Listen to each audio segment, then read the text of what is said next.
Assalamualaikum warahmatullahi wabarakatuh. Perkenalkan, saya Timothy Aragnia Supriyadi dari kelas Teknik Elektronika 1C dengan NIM 200201058 akan menjelaskan mengenai transistor bipolar. Hal-hal yang akan saya jelaskan ialah daerah kerja transistor bipolar, aktif, saturasi, dan cut-off, kemudian konfigurasi transistor bipolar, yaitu CB, CE, dan CC, beserta penjelasan kurva karakteristik input dan output untuk tiap-tiap konfigurasi, dan yang terakhir ialah contoh penggunaan salah satu konfigurasi digunakan untuk rangkaian apa, dan ditampilkan gambar rangkaian serta cara kerjanya. Sebelumnya, mari kita lihat dulu pengertian dari transistor bipolar. Bipolar junction transistor merupakan komponen elektronika yang terdiri dari 3 lapis bahan semikonduktor, baik yang bertipe PNP ataupun yang bertipe NPN. Pada setiap lapisan yang membentuk transistor tersebut memiliki nama-nama tersendiri, yakni kolektor, basis, dan emitor. Dan pada setiap lapisan tersebut terdapat kontak kawat untuk koneksi ke rangkaian. Adapun perbedaan fungsi antara transistor PNP dan transistor NPN terdapat pada mode bias, yaitu atau polaritas, dari persimpangan ketika transistor beroperasi. Untuk setiap keadaan operasi tertentu, arah arus dan polaritas tegangan untuk setiap jenis transistor yang persis akan berlawanan satu sama lain. Mengapa transistor bipolar disebut dengan transistor bipolar? Hal ini dikarenakan aliran utama elektron yang mengalir melewati transistor berlangsung dalam dua tipe bahan semikonduktor, yaitu P dan N, sebagai arus utama yang mengalir dari emitter ke kolektor atau sebaliknya. Dengan kata lain, ada dua jenis polaritas membawa muatan arus listrik, yaitu pembawa muatan elektron dan pembawa muatan positif atau lubang Hall. Mari kita berpindah pada daerah kerja transistor bipolar. Ada 3 macam yang akan saya jelaskan, yaitu aktif, saturasi, dan cut-off. Yang pertama ialah daerah aktif. Daerah aktif yaitu transistor beroperasi sebagai penguat dan IC sama dengan beta dikali IB.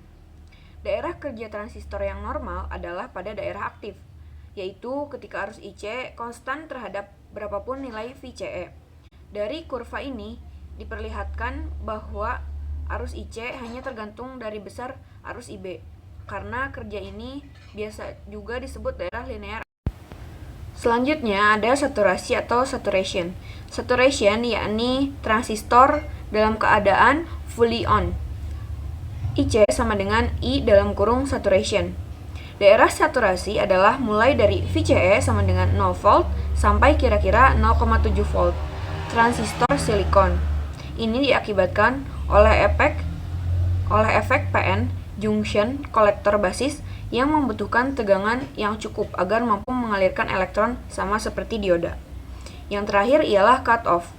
Cut-off yakni transistor menjadi fully off, di mana IC sama dengan 0. Daerah di mana VCE masih cukup kecil sehingga arus IC sama dengan 0 atau IB sama dengan 0. Transistor dalam keadaan off atau mati.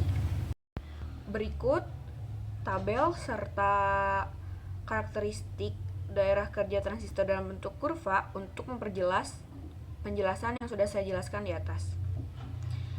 Selanjutnya ada konfigurasi transistor bipolar. Coba perhatikan gambar yang telah saya tampilkan. Terdapat 3 konfigurasi transistor. Yang pertama, saya akan menjelaskan konfigurasi common base, yaitu atau basis bersama. Seperti namanya, yang dimaksud dengan konfigurasi common base atau CB atau basis bersama adalah konfigurasi yang kaki basisnya di-groundkan dan digunakan bersama untuk input maupun output. Pada konfigurasi common base, sinyal input dimasukkan ke emitor dan sinyal outputnya diambil dari kolektor. Sedangkan kaki basisnya di-groundkan. Oleh karena itu, common base juga sering disebut dengan istilah grounded base. Konfigurasi common base ini menghasilkan penguatan tegangan antara sinyal input dan sinyal output, namun tidak menghasilkan penguatan pada arus. Yang selanjutnya ialah konfigurasi common collector. Konfigurasi common collector CC ini memiliki sifat dan fungsi yang berlawanan dengan common base. Kalau pada common base menghasilkan penguatan tegangan tanpa memperkuat arus, maka common collector ini memiliki fungsi yang dapat menghasilkan penguatan arus, namun tidak memiliki penguatan tegangan. Pada konfigurasi common collector, input diumpankan ke basis transistor, sedangkan outputnya diperoleh dari emitter transistor. Sedangkan kolektornya digroundkan dan digunakan bersama untuk input maupun output.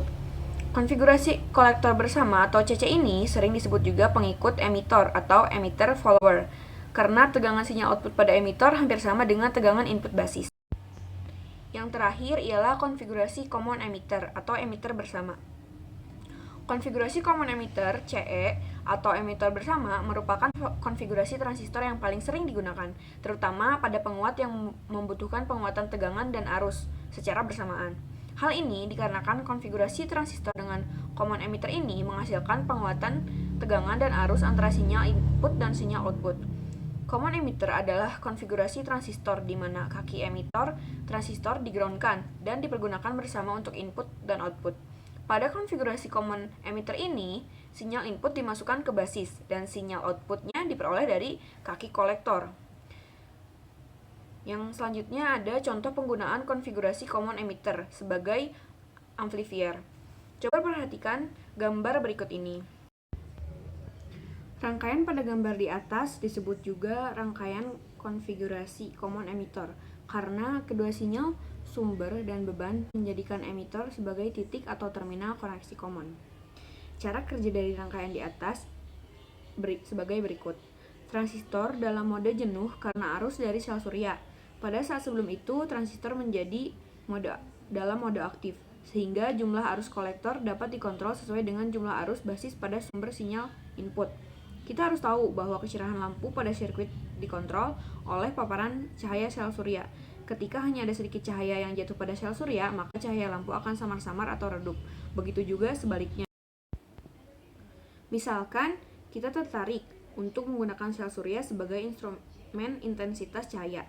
Kita ingin mengukur intensitas cahaya yang masuk dengan sel surya dengan menggunakan output arusnya sebagai penggerak atau pendorong gerakan meter. Hal ini dapat dilakukan dengan menghubungkan langsung alat ukur atau meter ke sel surya. Bahkan alat ukur pencahayaan yang biasa atau sederhana yang digunakan untuk pemotretan dirancang seperti ini. Kita perlu mengingat bahwa intensitas cahaya yang sangat tinggi menggerakkan alat ukur cahaya secara langsung. Cara ini mungkin bekerja untuk pengukuran intensitas cahaya yang cukup banyak.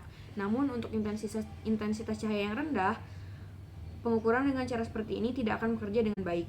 Dan untuk mengatasi masalah dalam pengukuran cahaya dengan intensitas rendah ini bisa digunakan transistor sebagai penguat arus dari sel surya atau solar cell. Hal ini dikarenakan transistor adalah perangkat pengatur atau regulator arus, dan karena indikator atau jarum alat ukur bergerak berdasarkan arus yang mengalir ke coil alat ukur, maka bergeraknya jarum penunjuk atau indikator alat ukur pada rangkaian ini tergantung pada arus dari sel surya, bukan pada jumlah tegangan yang diberikan oleh baterai. Jadi, yang diperlukan dari baterai adalah tegangan minimum tertentu dan arus keluaran untuk menggerakkan alat ukur pada skala penuh. Sekian pemaparan yang dapat saya sampaikan. Apabila ada salah kata, saya mohon maaf. Terima kasih. Wassalamualaikum warahmatullahi wabarakatuh.